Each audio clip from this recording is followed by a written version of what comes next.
We're going to repot a Phalaenopsis plant. This one looks pretty good. It's grown in a 5-inch pot. A lot of the roots are out, which is kind of a normal condition for these. When we're done, we hope to have all those roots contained within the pot, as well as new mix for the new roots to grow into. Well, the first thing we'll do is get him out of the pot.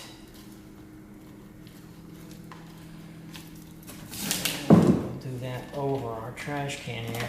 Sometimes they stick and these roots that come out through the holes in the bottom of the pot, you might have to break them off.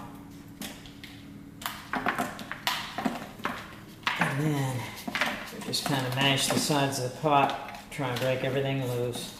And away we go. Got one stuck on the side here. We try not to damage any more roots than we have to. You're going to lose a few.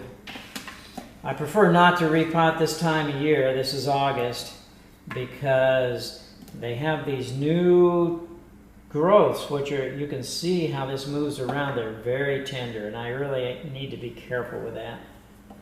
In the spring, you won't have those to deal with, and that's the preferred time to do these.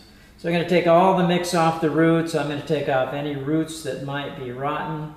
These all look pretty good. I don't see any problems here at all. I'm going to look under the leaves for any kind of creepy crawlies that might be on here. This plant should be good, but you never know without looking.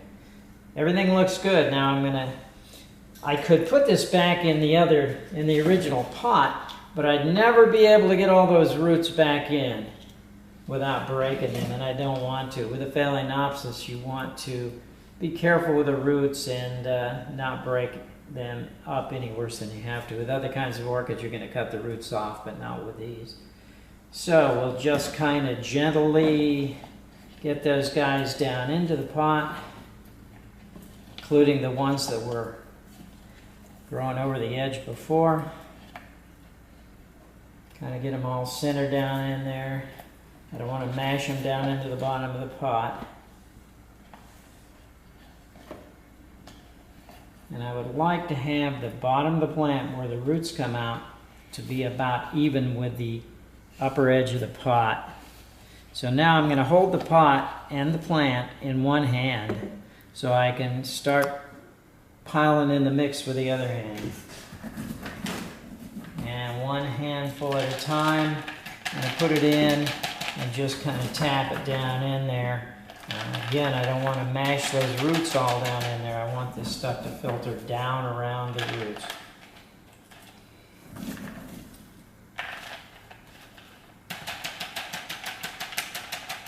Get that side about partially filled up, and then we'll turn it around and work on the other side.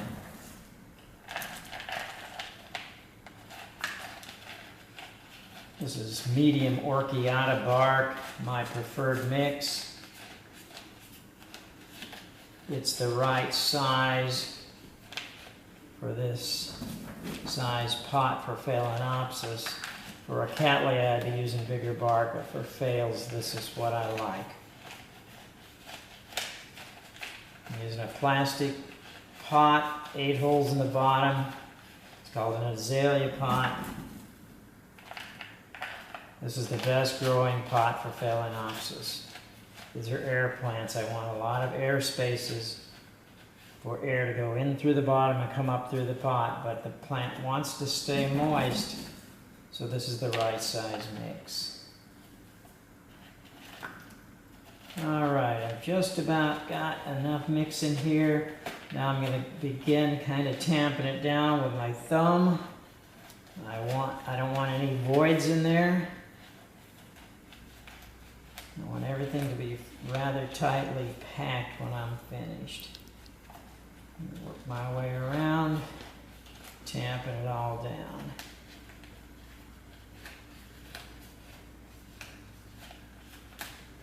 Before I started, had there been any old flower spikes on here, I would have cut them off. I prefer not to leave any old flower spikes on when I repot a plant. All right, that's pretty good. I've got all the roots covered, but the mix is not touching the leaves. That's about a perfectly potted Phalaenopsis ready to go on my bench. Cut.